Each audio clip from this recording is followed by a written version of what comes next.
Ready? Yes. All right. Hey, I am Marcy Aiken, and I'm here with Robyn, who is the Director of Communications for Destiny Adoption. So Robyn, I'm really grateful we're able to finally get you interviewed. Why is adoption important to you? Adoption is important to me because I have placed a daughter for adoption. Okay. And that changed everything in my life, and I don't even know who or what I would be like had I not done that. Okay. So I feel like I'm pretty passionate about adoption. I don't know if it's just because I got so lucky and I've had a really good experience with it. I know not other people do, but... Okay. How old were you when you placed your child for adoption? So I became pregnant when I was 15, and I had turned 16 when I gave birth to my daughter. All right. And why did you choose to place your daughter? So I was fairly young, and I was still a child myself, and it just didn't, I wasn't supposed to be having a baby. As far as my religion goes and everything like that, it was kind of frowned upon, and it's not like I don't know if I would have been older, if it would have been different, but at this point in my life, my mom was pretty adamant that I place this baby for adoption, and I didn't really ever think about it differently. I just was doing that because my mom said I needed to, and but then I prayed about it, and I was about 7 or 8 months along, and I knew for myself that that I was supposed to place this little girl. I thought she was a boy actually the whole time, but I knew that I was supposed to place this child for adoption, and I remember sitting out in the parking lot going through LDS Social Services with different files of families who, would like to adopt this baby. And I remember distinctly the family that when I found. And even though she was supposed to be a boy, everything on that list accommodated for who she actually was when she was born. And so I just feel like that's kind of magical and just so meant to be. It is. So you feel like you were definitely guided? Oh yeah. Okay. Absolutely. Okay, so what factors played into choosing a couple to raise this little girl? So they had a wish list, and so the birth mom makes the wish list, and I wanted camping and fishing and being outgoing and things like that I wanted this child to grow up with. And again, I thought it was a boy, so those things were boyish. And the mom that she did this cute page of fishing and hunting and just the types of things that this child would be doing, and it was completely compliant with my wish list. And I don't know, because they could have just wrote something down and been like, oh, we'll do this with your kid, blah blah blah, but she did a cute type of scrapbook page, and I don't know, that just affected me. That just made a big impact on me. Okay. To see it and not just read it. Okay, and what kind of adoption do you have or do you want to have? How old is this child now? So she's 19. It was, for the first little bit, I think it was more closed. I don't know the for sure terms, but I know that the parents were very kind in sending pictures all the time. I was still with the birth father, and he wasn't a major threat, but he also wasn't someone that made them comfortable. So they weren't super open to me seeing her and stuff, which I just never even asked either, because I just assumed that would never be an option.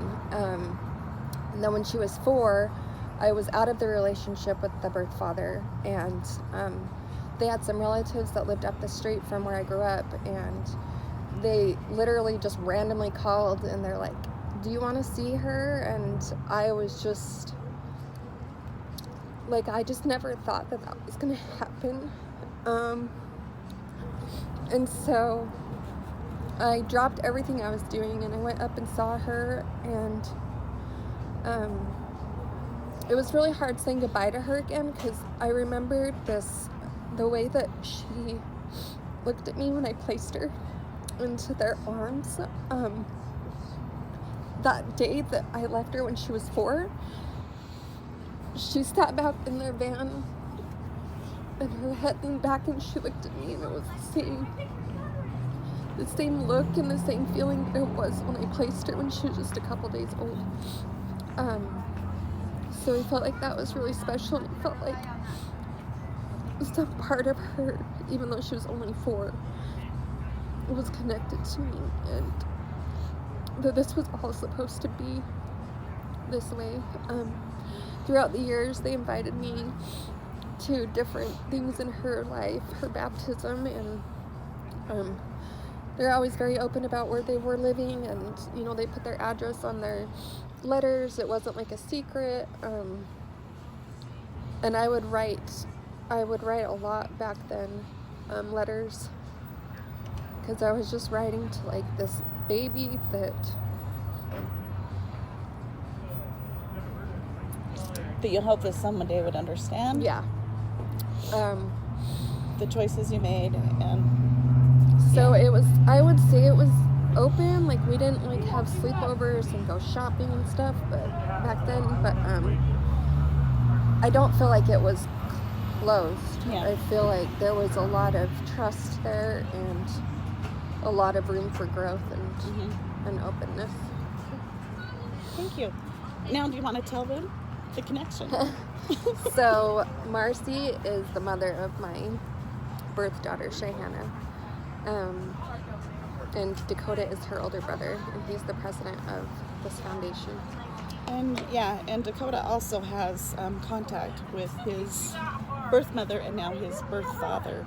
That's pretty cool. He's never met his birth father, but talks to him. But talks to him. There is a language barrier because he lives in Mexico. But yeah, and I decided when we went through the adoption process that I always felt like my kids had a right to know where they came from, if they're a good influence on them. Mm-hmm. Now, Jesse and Taylor don't have that, unfortunately, and they never will. And that might be good for them, though. But Dakota and Shayhana have, and it's been a blessing, I think, for them. Yeah. Okay. It's been a blessing for me to be able to be a part of your guys' life, and nobody could ever know the things that we've gone through as a family. Yeah. And the connections that we've made over the last few years, and the joy that this girl has brought to us, and I just hope that she knows how much we both really love her, and I know that she is your daughter, and that she always was your daughter, and I was just the means of bringing her to you, from God's arms to my arms to yours. And that's the fun thing with adoption is you gain these whole new families. You didn't feel like you knew, but like you meet that person that's giving you this baby, and it's like, I know you from somewhere. They're so familiar, and we have gained 3 families ultimately, And the love that I feel for you guys, my mom asked me the night that I was signing the papers to sign my rights away. She said, are you sure we can keep her? We don't have to do this, but like, I knew that you guys were coming to get her, and I could never do that to you guys, like, because I knew that she was yours. I couldn't just be like, never mind. Yeah. Because she wasn't mine. And so, just from that very beginning, it was just so strong, and so, and there's a million questions, what if, or this or that, but you know what, it's right back to that same feeling. Yeah. Of Heavenly Father told me. Yeah. And I knew. And then you were, guided. Okay, thank you, Robyn. Thanks, Thank guys. you for letting me interview. Thank you.